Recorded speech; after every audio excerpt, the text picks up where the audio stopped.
Hello everybody. Azerbaijan and Armenia have never been so close to a final peace deal. May of this year, the previous month, was incredibly dynamic in terms of the intensity of meetings, and it looks like that June and July will be very exciting too. Of course, there are bones of contention between Baku and Yerevan, and some potential snags may emerge later and could prove rather challenging. But the reality is that presently we have momentum which should be further entrenched. And today I'm going to discuss the prospects of a long-awaited Azerbaijani-Armenian peace with my guest, Onnik Krikorian. As his Twitter profile description states, he is a journalist from the UK, covering, consulting, training in relation to the matters like media, minorities, conflict, extremism, in the South Caucasus since 1994. Hello, Onnik. It's great to see you. Thank you very much for the invitation. Good to see you too. Thank you very much indeed for accepting our invitation. So, Onnik, you have covered this region for the past 3 decades, for 29 years. And would you say that we are currently living in the halcyon days when it comes to Azerbaijani-Armenian peace negotiations, and that we have never been so close to a final peace deal? Yes, it does feel like that. However, I would like to just add the caveat of it saying that it was feeling like that last year when people were talking about a peace deal possibly by the end of 2022. And of course, that never happened. And in fact, we saw the Brussels process kind of falter. Also, as someone who has covered this conflict since '94, I also remember other times when there has been a lot of activity and the mediators then with the OSCE Minsk group were saying that it's possible to sign a deal, it's close, etc., etc. And of course, that all fell through, as we know, as well. That said, I can't remember a time, especially this year, where we've had so much diplomatic activity. I think the meeting of the foreign ministers in Washington, D.C. was unprecedented in terms of them sitting down for 4 days and bilaterally, for the most part, actually working on the draft text of a peace treaty. So I do feel as though there's the potential for one. For sure, there has to be one. It strikes me as totally illogical for this to continue much longer. It's already been too long, 3 decades. You know, I can only hope. But the one thing I do know from covering the South Caucasus is that anything can happen quite unexpectedly. And that's maybe one of those snags that you were referring to, that suddenly things can collapse. In fact, I watched a webinar with Olesya Vartanyan from International Crisis Group the other day, and it seems that she also understands the necessity for a peace deal, although I don't want to put words into her mouth for sure. But the main point is that she was also referring to how some Western diplomats are also well aware that things can collapse just as much as the momentum can go forwards.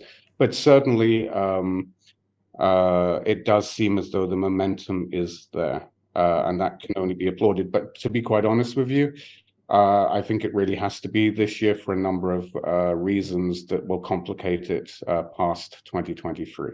Right. And before moving to the sort of general landscape of the peace agenda, I would like to draw your attention to something which happened very recently. On the 8th of June in Baku, there was a meeting of the Council of Commanders of Border Troops of the CIC, Commonwealth of Independent States. Armenian delegation was present. If memory serves me correctly, a couple of times Armenian MPs visited Baku, and some semi-official visits have taken place. But this event, this particular occasion, sort of stands out. It probably stands out in terms of its importance, significance, and also probably it stands out because of the current juncture, which is very pivotal.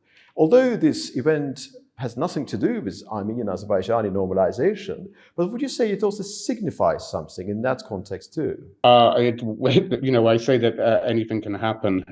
The unexpected can happen. I would say that yesterday was one of those unexpected moments. Yeah, you're right. MPs have gone. Of course, civil society exchanges, even Dashnak Suchun senior members have visited Baku.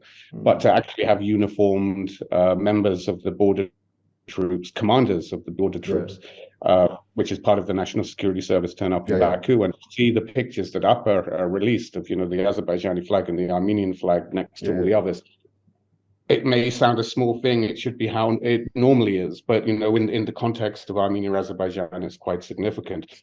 We don't know whether or not it does have significance for the Nagorno-Karabakh conflict, but it quite possibly could, because it will be the border guard services of both countries that effectively observe the Armenia-Azerbaijan border at some point. In fact, we're already seeing that down south, right?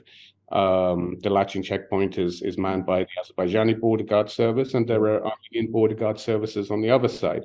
So any form of interaction, non-military, non-aggressive action in such a situation can only be commended and welcomed, I think. So yeah, I do think that yesterday was very unexpected, but very positive. What has concerned me more is that I hardly see anyone talking about it. It's almost like it was a non-event, but I would very much argue that that's not true. On the 14th of May, there was a very important meeting in Brussels. President Aliyev and Prime Minister Pashinyan met through the mediation of Charles Michel, and something very important was agreed upon: mutual recognition of territorial integrity with size specification, which was an important moment, in a sense, a milestone. Do you think this is an irreversible thing within the Azerbaijani-Armenian peace process? Sadly, I don't. There's no backtracking afterwards. Yeah, I mean, sadly, I don't think anything is irreversible. But I do believe that, let's hope that it isn't. I mean, I don't think Pashinyan can backtrack on it, but already you've got forces within Armenia who are trying to argue that, one, it's unconstitutional. It goes against the Declaration of Independence and any other annexes or whatever it might be. So there will be possibly what's the word? There will be a contest over whether or not this is constitutionally valid. It probably will be tied up in Parliament and the Constitutional Court. I mean, we can remember that Aliyev said that he wants to hear Pashinyan say Karabakh is Azerbaijan, right? I don't think Pashinyan will ever be able to say that in Armenia, but what he pretty much said by mentioning the territorial area of Azerbaijan amounted to the same. So, yeah. He effectively said Karabakh is Azerbaijan, not exactly in that turn, in that fashion, but the real question here is that this is a political statement. This provision has not yet been entailed in a written document yet. So in that sense, it's a moral political obligation yet at this stage. That's the reason why in Azerbaijan, lots of people asking this question, can he backtrack later? And that's the reason why I asked this question earlier. I think it's important to note that Pashinyan words were actually like, if Azerbaijan is ready to accept the area of the Republic of Armenia, then we are ready to accept the territory area of the Republic of Azerbaijan. I think that, I mean, Nicole has backtracked in the past, but I think that we should take this in the context of the support of the international community for his words. The United States, for example, were encouraged to hear him say this. Charles Michel also used these same numbers, as you mentioned, right? So I don't think there's any country or international body in the world that doesn't recognize the two countries as amounting to those territorial areas. So even if he wanted to, I don't see how he possibly could without losing friends everywhere. I see. What are your main takeaways from the latest Chisinau meeting, which took place on the 1st of June? It was a very informal meeting, of course. It wasn't a Brussels format, it was a trilateral meeting, but it was important after all. So what are your main takeaways from that meeting? To be honest with you, it was... I know that you found the atmosphere very funky, I know that. Yeah, I mean, it was kind of a funky setup, right, in the cafeteria and stuff like this. It was also Nicole's birthday, so I was surprised no one brought a cake to the table while they were sitting. Being a really nice touch. I think it's always good when the leaders meet. We also know there's a problem with Azerbaijan's and France's relationship. So we had the German Chancellor there. Probably it wasn't, there was no real reason to expect a major breakthrough, but always good when the leaders meet. You'll probably jump to this later anyway, but let's mention it now. One thing that also struck me was at after the inaugural ceremony for Erdogan being re-elected, I was astonished to see Nikol and Aliyev so relaxed, speaking together, almost like they were cracking jokes or whatever, you know. I mean, I've never seen them like that. And I think that therefore, when the leaders meet and get to know each other, hopefully that builds up some trust and confidence and a personal relationship between them, which is important in negotiations as well. I know that you know him as well, that Richard Kausalic, I think you interviewed him, always wondered whether or not these kinds of relationships will be recreated as they used to be in the 1990s between those mediating, because it's an important point to consider. So it was underwhelming. Good that they met. Nothing really came out of it apart from to agree to meet again. But I think events since then mean that there is a positive trend, a positive momentum still, which is good. Indeed, yeah. Momentum is there. It should be entrenched further. You mentioned that they were quite relaxed during that meeting. It only shows that if we have a bilateral format, that will be very useful, because when the sides talk to each other, some external influences are dismissed, the likelihood of a peace deal is greater, of course. I think that's been suggested by many experts. And you said that, of course, we were not expecting any breakthrough on the 1st of June from the Chisinau meeting, but do you expect, I wouldn't say breakthrough, but some tangible move forward from the 21st of June meeting, which will take place in Brussels? I think that there really needs to be something, because otherwise it's just too much of a deja vu from the OSCE Minsk group process, where they kept on meeting, but then things were promised and then never happened. Yeah. So I think also for the public in both Armenia and Azerbaijan, they need to see something. You know, let's forget about the leaders and the foreign ministers. The publics need to see something, so that they can believe that this is within reach as well. What that would be, I don't know. I mean, we also had like Charles Michel in Brussels also talk about the exchange of detainees, including those who wandered over the border, lost, etc. And he mentioned in the coming weeks, although that has not yet happened.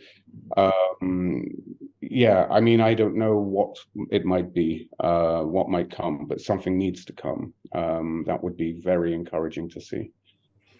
Also, I want to specifically ask about the Brussels format. We know that there was an attempt to transform it from trilateral format to quadrilateral format, October 2022. That attempt failed because of Azerbaijani objection. And early 2023, this format was on the verge of collapse. And then Washington played a crucial role. So the feeling is that at the beginning, Brussels was a key player and Washington was sort of propping it up. And now it looks like Brussels cannot function without the Washington. Do you concur with this assessment? Yeah, it seems like that. But you know, the more the merrier. I mean, I think the other thing to realize though is that we know from one of the Brussels meeting, I can't remember which date it was, when Charles Michel said that Aliyev and Pashinyan had instructed their foreign ministers to now prepare the work of a bilateral treaty. That was August. That was, I think it's a fourth meeting. Yeah, that was 31st of August meeting. Yeah. So we know who it's been delegated to, right? To do much of the heavy lifting. It's Mizoyan and Bayramov.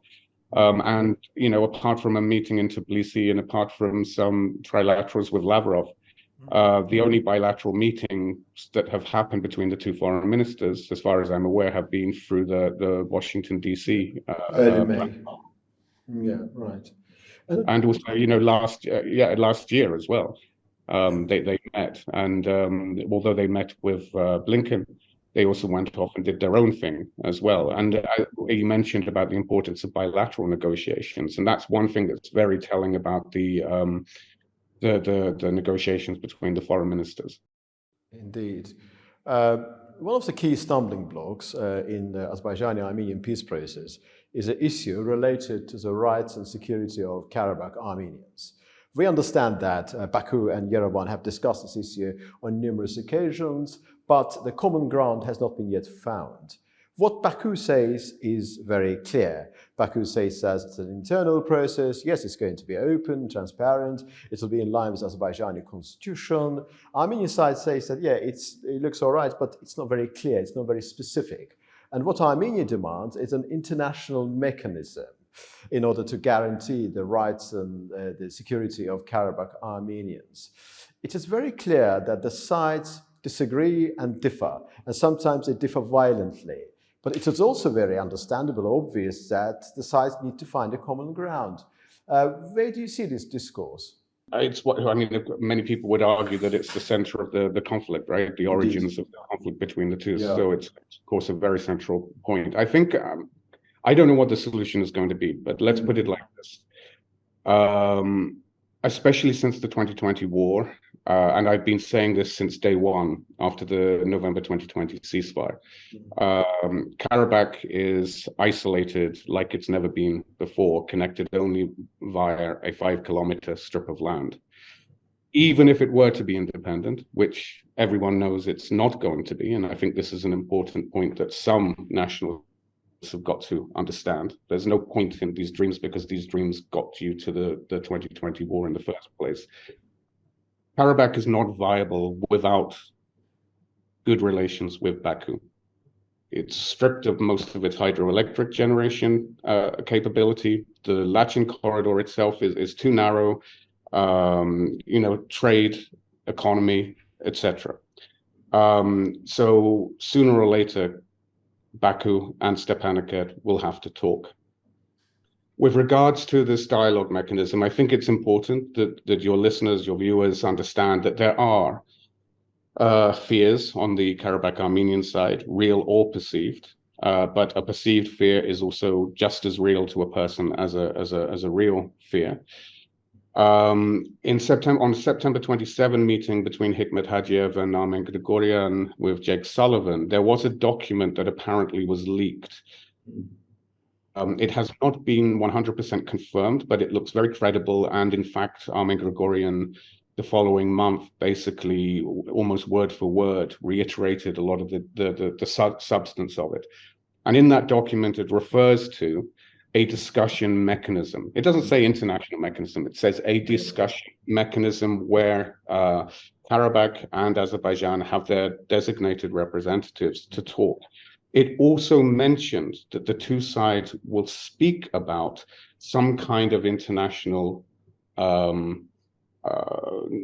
mediation, but observation or awareness or presence, or just to give some feeling of confidence. And I think this is where we have the distinction that is this discussion mechanism internationally mediated or internationally visible. And my understanding of that document was that it was to be internationally visible rather than mediated. And of course, I understand also, I mean, I think you can understand the fears of the Karabakh Armenians, why they want it mediated. But on the other hand, it's understandable why Baku doesn't, because it doesn't want to go through another 30 years of wasted negotiations like has been in the past. One thing, and I've been saying this, and with regards to the issue of an internal matter, whether people like it or not, I said this even again soon after the Karabakh War, and also at a meeting of civil society in Tbilisi in January 2022. I said that to those people assembled, surely this is now an internal matter for Azerbaijan, and shouldn't people be talking about the issue of minority rights within Azerbaijan? Of course, everyone ignored me. But this seems to be the situation that we're in now. And I also remember that Gerard Leberidian, after the 2020 ceasefire agreement, or rather in the white paper that he co-authored, which you're probably aware of, or was it actually in a podcast? I can't remember. But the main thing he said is that the main pressing issue now is how do we ensure that Karabakh Armenians remain in what remains of the former Nagorno-Karabakh Autonomous Oblast. So whether people like it or not, this discussion has to take place. And it's no good saying that if Karabakh falls under Azerbaijani control, that everyone will leave, because I can assure you that everyone is going to leave if there is no peace agreement. There is no future there, honestly. I don't know what but I would like just suddenly to say this. So my point is quite simply this. Sorry to waffle here a bit. Where are people looking into this? I mean, many people criticize, for example, the Azerbaijani government for this. Why hasn't the Azerbaijani government revealed some of its ideas for the integration of Karabakh Armenians into Azerbaijan? But on the other hand, I don't hear any discussion about this in Armenian circles. The only people that I know of who are actually discussing this or coming up with models are people like Shurjat Ahmadzadeh. I listened to your podcast recently, I believe, yeah. Yeah, and also Kamal Aliyev, who looks at various other models. And I think more people need to do this on both sides, because we know what a peace deal is going to look like.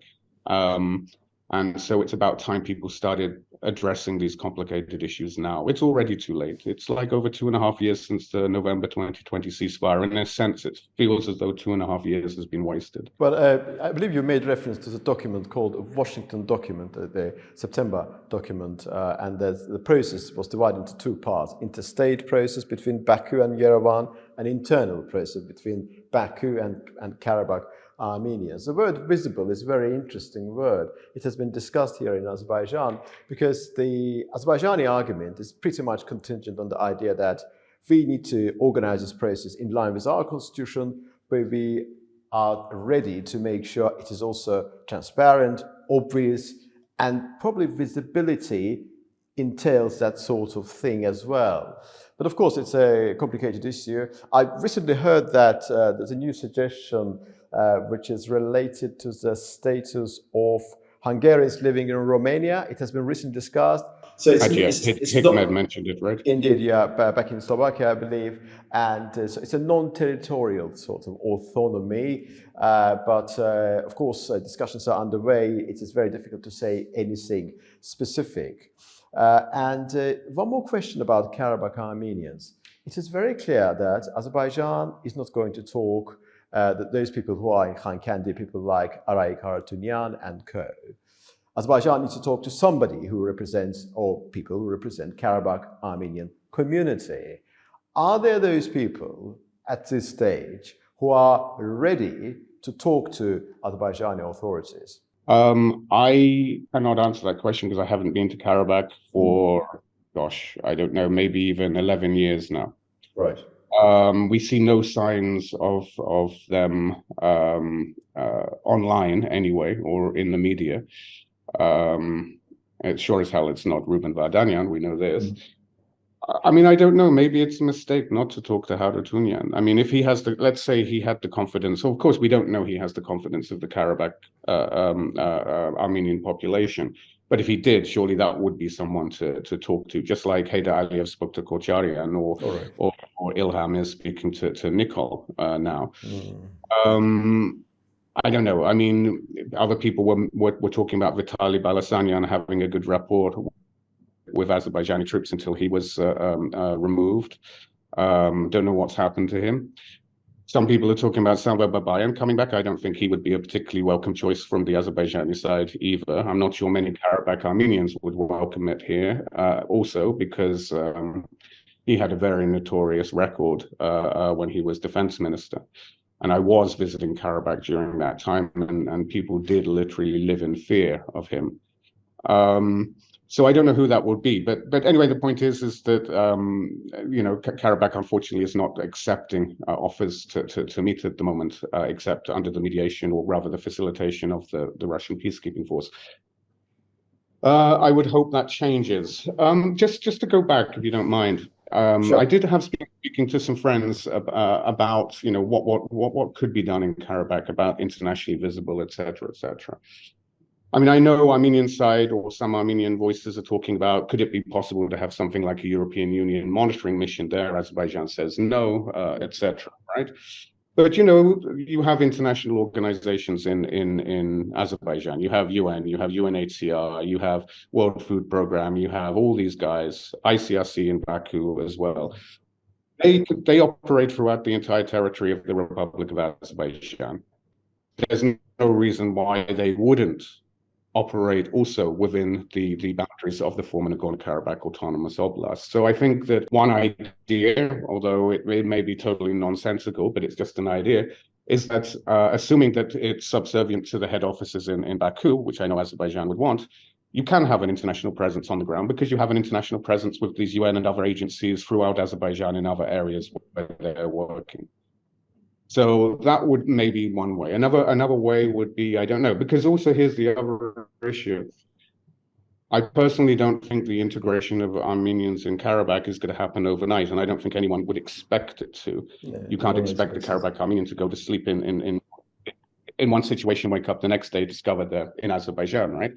And I'm not sure Azerbaijanis would want that as well. I mean, I don't think many Azerbaijanis like the idea that if a Nagorno-Karabakh Armenian has equal rights as an Azerbaijani citizen, that means equal obligations as well. That means doing their military service. And I don't think anyone is ready yet to basically give weapons to a Karabakh Armenian and train them within the context of the Azerbaijani military, or that you would really welcome the idea that Karabakh Armenians can freely move around Azerbaijan, because the potential for problems is great while an integration process occurs. So I think, personally speaking, that a transitional period is necessary, obviously. Absolutely, with key goals along the way. And as part of this, although I don't know much about what is happening, but I seem to, I don't know if it's true or not, about maybe Azerbaijan is considering the way that local governance is occurring within Azerbaijan, giving some degrees of more decision-making processes within regional, localized environments. That could also be part of a solution as well. It's very interesting to hear your suggestions and ideas. You said you have not been to Karabakh since for the past 11 years. I think that you said for the past 11 years. But prior to 2020, you had been to Lachin many times. I know that. Probably you have not been to Lachin afterwards. So how would you describe the contrast between prior to 2020 and now? Probably you have seen some videos and footage as well. Yeah, I mean, it's striking. I mean, to be quite honest with you, I really thought that Lachin would have been a problem for Azerbaijan to actually construct on, because one of the terrain, because it's kind of hilly and stuff like this. Also because there's so many destroyed raised buildings. But I was at a UN meeting of Armenian, Azerbaijani and Georgians like late last year, when some guy from Azerbaijan said actually that the Azeri government is actually encouraged by the speed at which construction was happening in Lachin. This really surprised me, because I was thinking that this was going to be an uphill struggle, no pun intended. When I was going to Lachin, and I was going constantly, staying for a week at a time, more than a week at a time, many, many visits, and the last time, incidentally, was 2011, I guess. It was a hellhole. And there's nothing to indicate that it had changed since. If you look at any images, and of course you have seen many images, because after it was returned to Azerbaijan, you can now see the video before the construction happened. So the difference is remarkable. When I saw the video, when was it, last week? I was like, wow, I never. When the president visited Lachin, that was last week. I never could have expected that.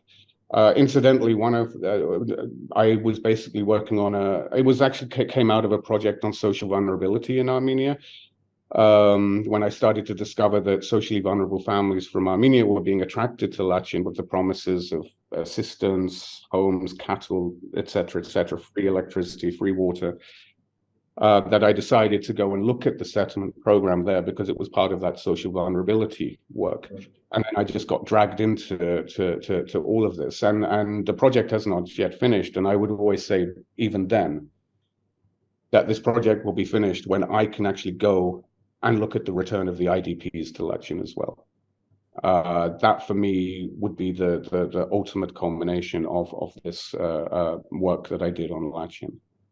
But yeah, it's quite remarkable. And the contrast is absolutely striking. And I would like to move on to the subject of the Zangazur route. So it's an overland passage connecting mainland Azerbaijan with Nakhchivan. we understand that the present dilemma is not between Baku and Yerevan, but between Yerevan and Moscow, because Yerevan does not want to give control element to Russia.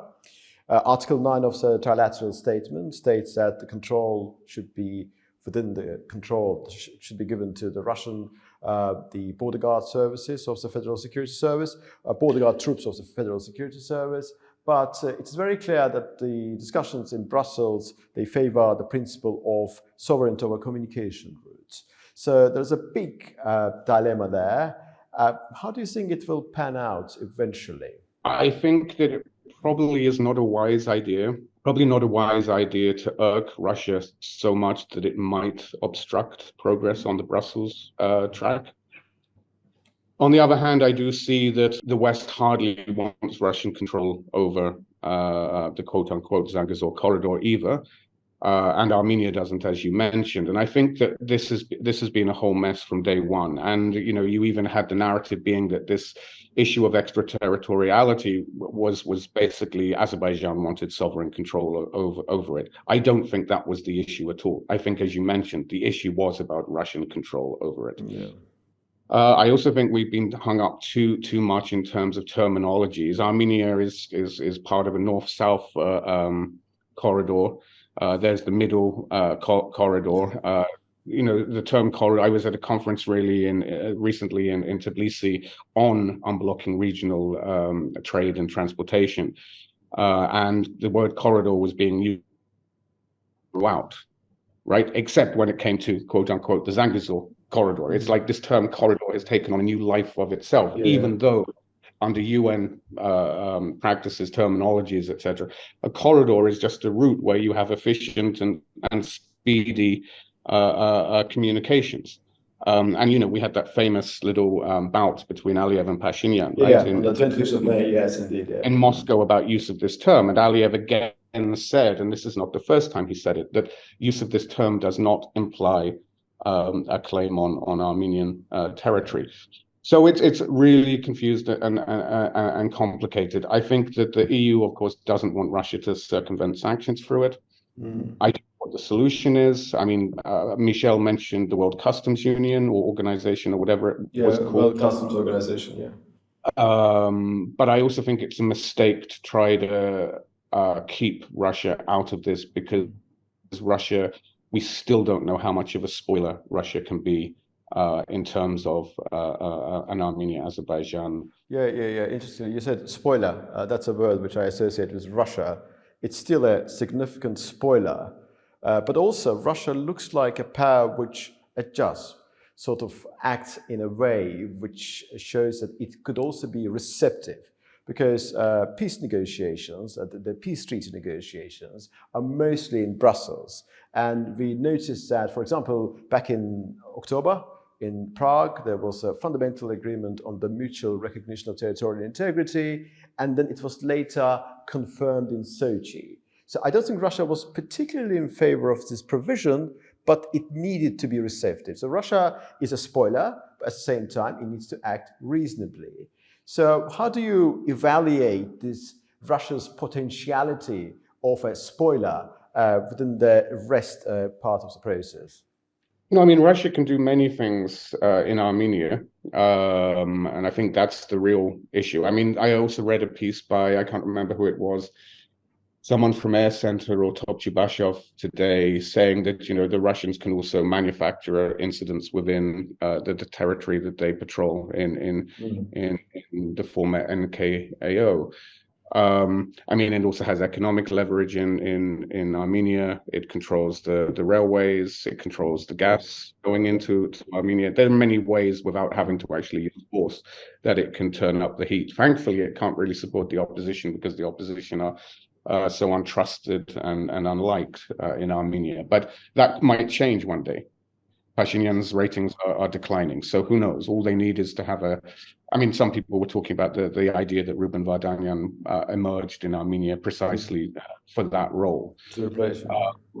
But with regards to the corridor, I think if I get what you're trying to say is, I hope that, yes, somehow Russia can be accommodated, not giving it all that it wants, but enough for it to understand that it got something. I mean, Pashinyan is already talking about having access to the railway through Azerbaijan to the Russian market. So there is a Russian dimension to this anyway. So when it comes to Nikol Pashinyan himself, he looks like a survivor. He's been through many ordeals, and the fact that he defeated his detractors back in June 2021 was a very clear testament to the fact that, in my judgment, the Armenian people decided that although Pashinyan wasn't very popular, he lost the war, but still he was more popular than the revanchist bloc, people like Krikorian and Sarkisian and so on. But would you say Nikol Pashinyan commands the confidence within the Armenian society to be able to see this process through? Okay, short answer is no. Right. But then there's also the but. Okay.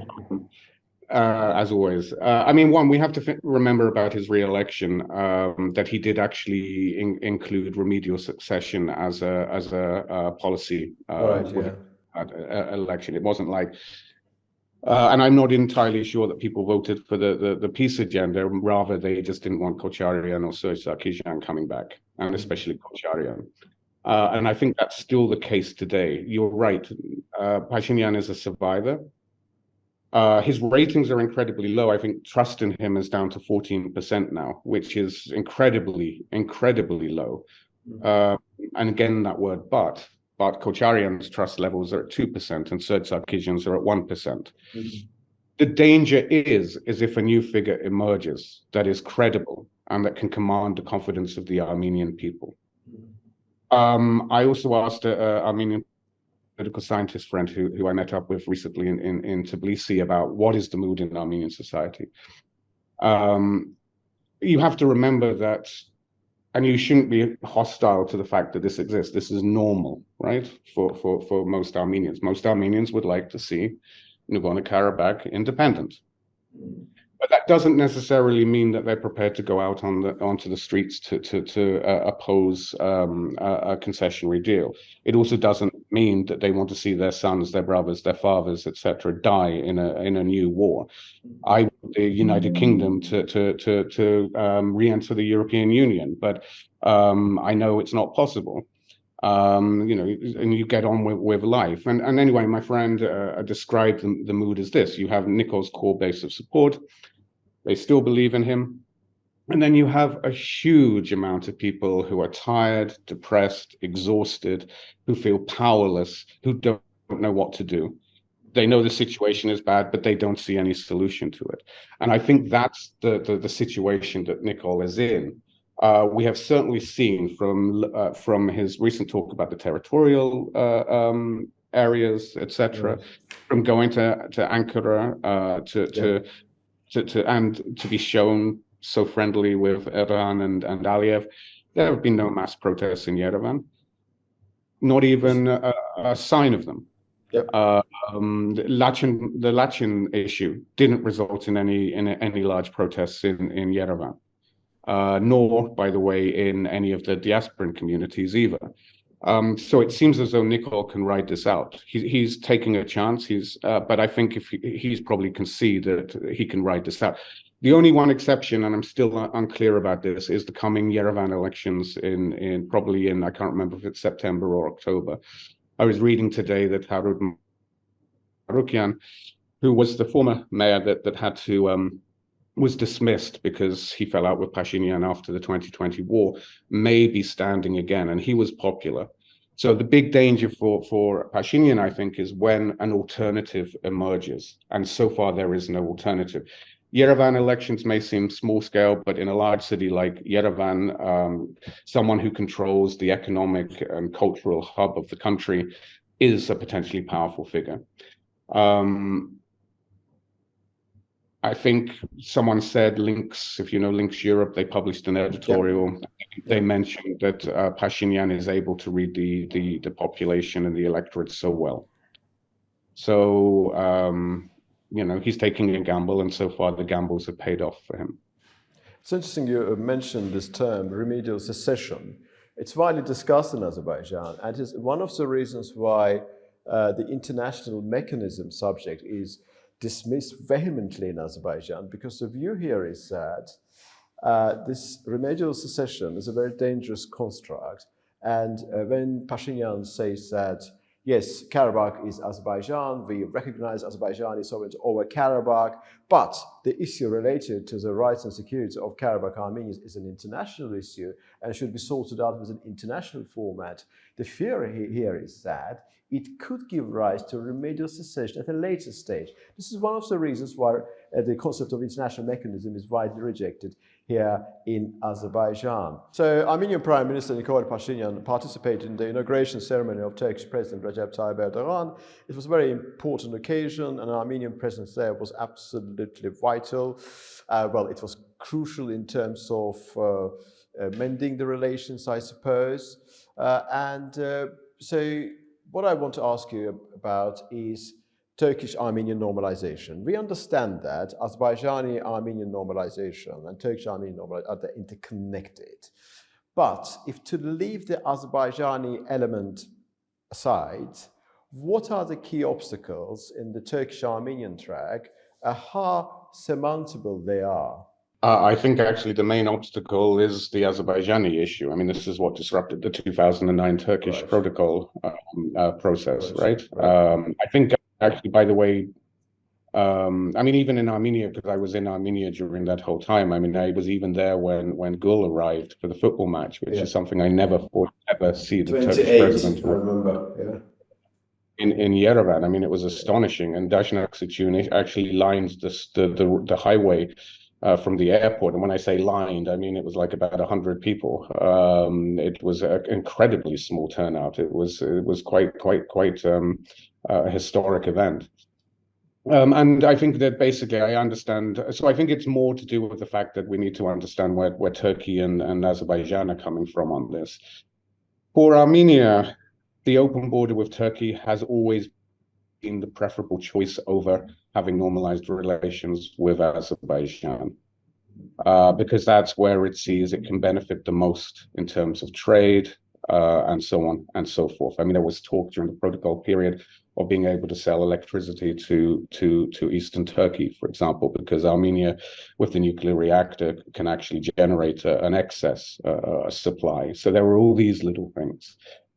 So I think that's the main context of the process, and so we can understand why Turkey is slow unless there is progress on the Armenia-Azerbaijan peace deal. But back then, a lot of civil society were against linking the two. And I just think you cannot de-link them. They are linked. The Turkish border was closed because of the occupation of Caliber.Az in particular, and the kinship between the Azerbaijani and the Turkish political elites is quite strong. I personally feel that's a mistake. I think that progress on Armenia-Turkey normalization and especially people-to-people contact will change a lot of the stereotypes that, let's say, Armenians have about Azerbaijanis, for example. So that's how I view it.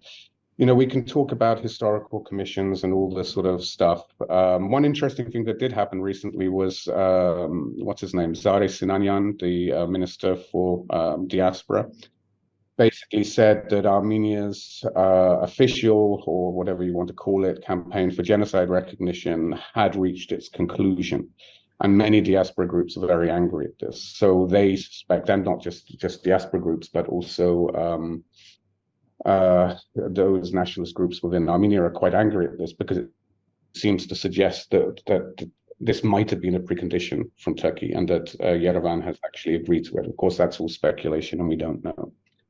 But I think that Armenia has always been in favor of opening the border without preconditions, because it does see the value in having that border open. I know from journalist friends during the 2000s that in private conversations, Sarkisyan was very genuine about seeing the need for an open border.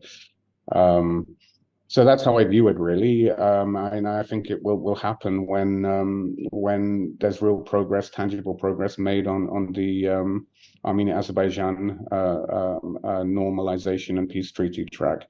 One regional analyst, Benjamin Pogosyan, recently put it like this. That basically Turkey is saying to Armenia, listen, you can have partial, gradual normalization. Let's say, for example, the partial opening of the Magara crossing point for citizens of third countries. Or if you sign a peace treaty with Azerbaijan, you can have full normalization, including the establishment of diplomatic relations, full border openings, etc., etc. That's how I see the two processes being linked.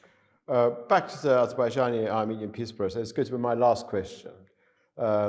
Commentators, experts, they express the view that Azerbaijan and Armenia will be able to conclude a peace deal. It could be a peace treaty or framework document on peace and interstate relations. I believe there are two different things, by the way. By October 2023, this is considered to be a European deadline. What is the likelihood that the sides will conclude something by October, you think? I think it's interesting you mentioned October. I mean, I wasn't expecting anything from Chisinau. But I did find it very interesting that Michel mentioned the Granada summit in October 2023, which is very unprecedented to extend an invitation so early, even before Chisinau. But for me, that kind of like, are they really hoping that maybe that could be the one? That could be where something could be signed. So it's interesting to hear you mention October 2023 as well. Logically, in a normal world, in a rational world, in a perfect world, yes, it's possible. But again, we don't know what spoilers might occur along the way. I do think, however, that it cannot last much longer. I wasn't particularly encouraged by Krikorian saying at the end of 2023, when I saw his full words, he also kind of didn't discount that it could be signed earlier. And, October is pretty close to the end of 2023 anyway, but I don't want to see the situation we were in last year, that's for sure. It's possible. The one thing, and I think that I wrote a piece recently, or two analytical pieces, where I don't think Armenia really has much choice, because it's in a weakened state. Everyone, the international community, seems strongly behind the rough outline of what a peace treaty might look like. And in 2025, there's a big question mark over the continued presence of the Russian peacekeeping force in Karabakh.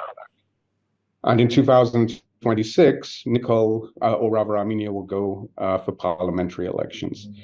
So I personally believe that a peace deal needs to framework or comprehensive, whatever it might be, needs to be signed this year. And then the hard work needs to begin. And also Nikol needs something tangible to present to the electorate to say, look, the peace agenda, you see the positive advantages of it. So I do believe this is the last year, and I just can't see logically how, bar from spoilers, anyone could not sign such a deal. I also think for Azerbaijan it's very important, because as the settlement of the 7 regions surrounding the former NKAO kicks off, there's a security issue there when populations start in a closer proximity towards each other. And also, I don't want to think that there's a possibility of another war. But if there were to be another war, you have even more civilians within a potential conflict zone, which I don't think neither side really needs. And especially after investing so much in the 7 regions, I definitely don't think Azerbaijan needs either. So I think this is the year, touch wood. And I just hope that those spoilers don't materialize. I've been covering this conflict since first visiting in Karabakh in 1994. It's just gone on for too long, and it shouldn't and mustn't continue for much longer still. Thank you very much, Onnik. Thank you very much for providing these answers, and I'm most grateful to you, and I wish you all the best. Thank you very much indeed.